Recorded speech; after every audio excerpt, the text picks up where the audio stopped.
Morning friends, आइए आज हम बात करते हैं लॉ से रिलेटेड इंपॉर्टेंट क्वेश्चंस की।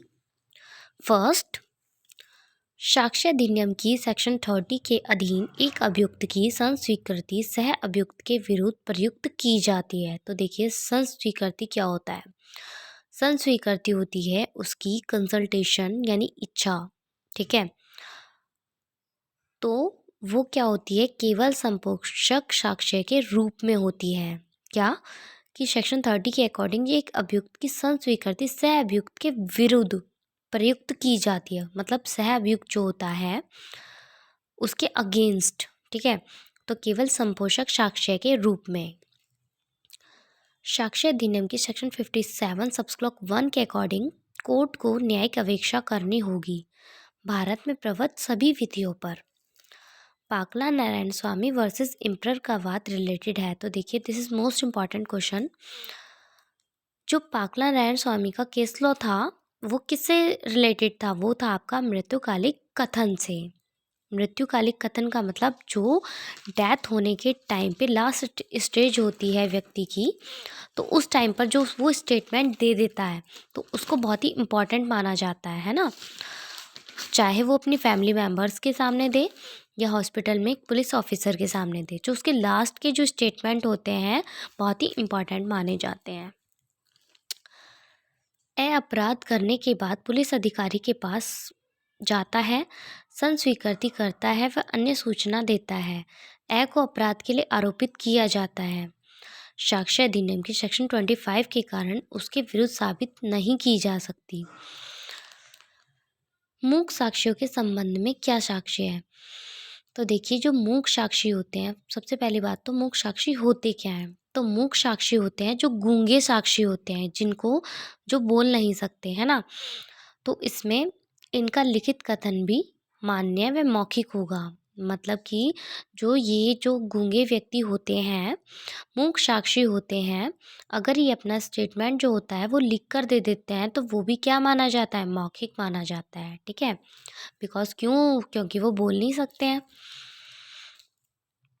द्वारा बै की हत्या के एक विचारण में कौन सा तथ्य सुसंगत नहीं है? ने बै से 50,000 रुपये उधार लिए। कोई प्रश्न जो उस उत्तर को सुझाता है जिसे पूछने वाला व्यक्ति पाना चाहता है या पाने की आशा करता है, कहा जाता है क्या? कहा जाता है सूचक प्रश्न।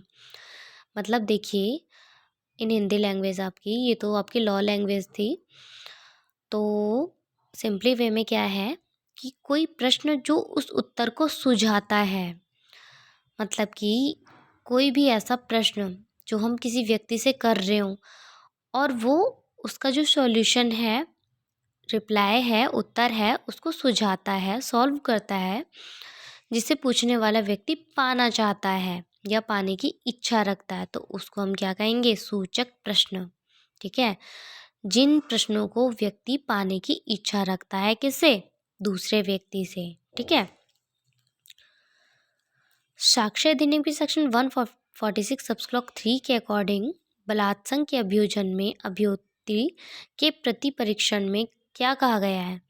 कि उसके साधारण अनैतिक चरित्र के बारे में प्रश्न नहीं पूछे जा सकते। भाई देखिए, उससे पर्सनली उसके कैरेक्टर से रिलेटेड कोई भी ऐसा प्रश्न नहीं किया जाएगा जो उसको ठेस पहुंचाए, कि हाँ भाई उसे ये कहा जाए कि हाँ आप अच्छे कैरेक्टर की नहीं हैं, या इससे रिलेटेड कुछ बातें जो होती हैं पर्सनली होती हैं जो उसे हर्ट करती हैं एक पीड़िता को। ठीक है, प्रतिपरीक्षा के संबंध में कौन सा कथन सही है? तो प्रतिपरीक्षा होती क्या है? देखिए, जो एक बार क्वेश्चन कोर्ट में पुटअप कर लिए जाते हैं, बट जो सेकंड पार्टी होती है या जजेस होते हैं उनको सेटिस्फैक्शन नहीं होता है, तो दोबारा से उनकी क्या होती है? प्री एग्जामिनेशन होता है, उसका प्रतिपरीक्षा कहते हैं जिसको, कि चरित्र का साक्ष्य देने वाले साक्ष्यों की प्रतिपरीक्षा की जा सकती है। ठीक है,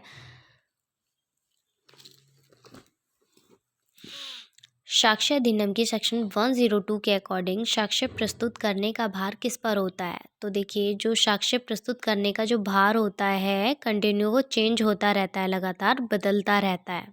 दिस इज लास्ट। CPC अध्यादेश 2003 रिलेटेड है। तो देखिए सेक्शन 100 से रिलेटेड है। चलिए थैंक्स।